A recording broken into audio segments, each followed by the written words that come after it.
What's up, everyone? This is Brin here from WViDesk. So this is one of the new shows. This is my own show. It's going to be called Cast Brin Cast because I'm a friggin' nerd.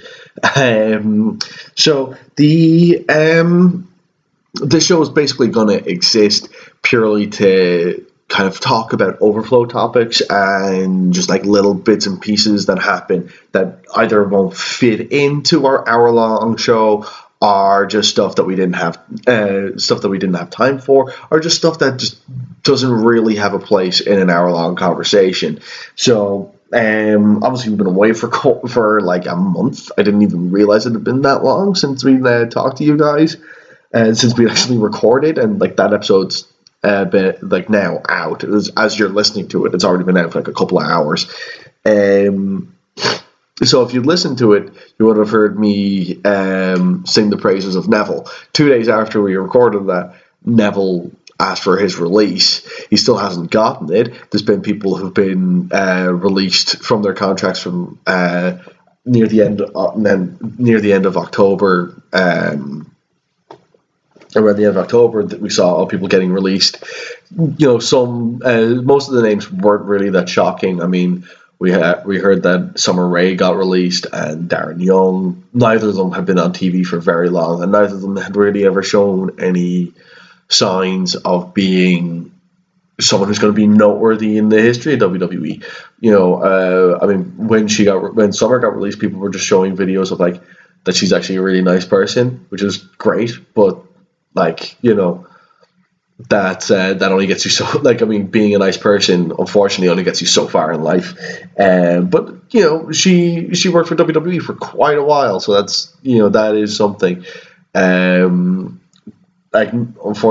Darren Young, one of the last members of the Nexus, still working, and now he's gone.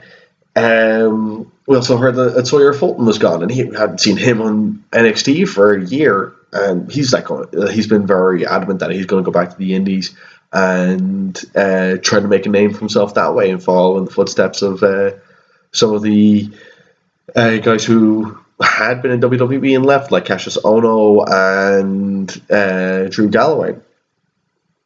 And then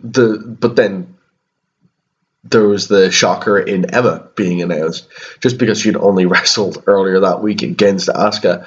And it's a shame. I think I think most people who have been watching wrestling for long enough really appreciated how good Emma was, and like people like myself had seen her in NXT compete for the women's title against Paige. We'd seen how good her character work can be, and how good pretty much everything about her personality and stuff can be if it's done right.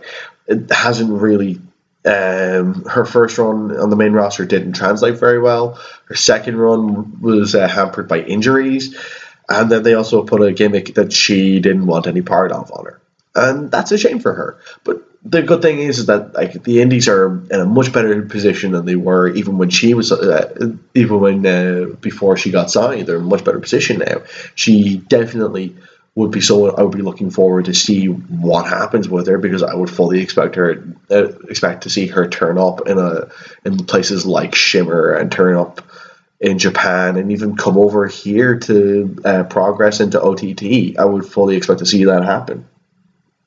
But in the midst of all this, Neville still hasn't been released, and you can imagine that a part of that is because they don't want to release him, because they don't want him to potentially bring more success to another company elsewhere, like New Japan have done with a certain signing.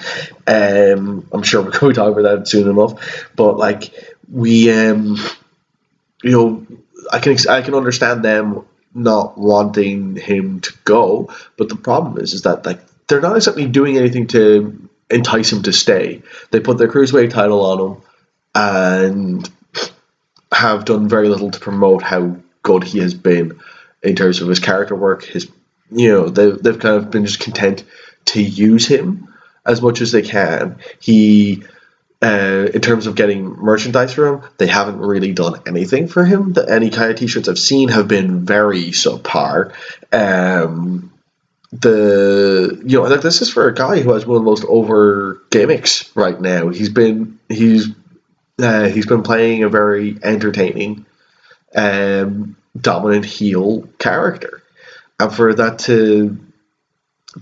for them to just not like give it the recognition that it that it deserves, but it's a bit of a shame. But that's what that is kind of the nature of the business, I guess. They talk, but I can see why he would be feel so disrespected, and I think it'll be something where we probably will see him show up on the Indies soon enough. Apparently, his contract's not supposed to is supposed to expire around July, which would mean that come next summer we could see him, which would mean that we could have a very crazy time in places like Ring of Honor and New Japan and CMLL and AAA, where one of the best high flyers will have an opportunity to go to all these places and make a name for himself just in time for him to be to show how great he is, for just in time for Daniel Bryan to show up there too. So the next 2018 is shaping up to be a very interesting year if himself and Daniel Bryan leave WWE that year. So yeah, those are kind of the main things I wanted to talk about for this segment. There will be another episode of this dropping today, just because we have to kind of get back. Not one episode, 2 episodes. You lucky people. Will be dropping. I'll be back talking about what I thought of the Battle of Los Angeles tournament, because I finally got to watch all of it, and talk about the end of Lucha Underground Season 3, because again, it's taken a while to kind of process how I felt about it. Anyway, take it easy, guys, and I'll be speaking to you very, very soon. Bye-bye.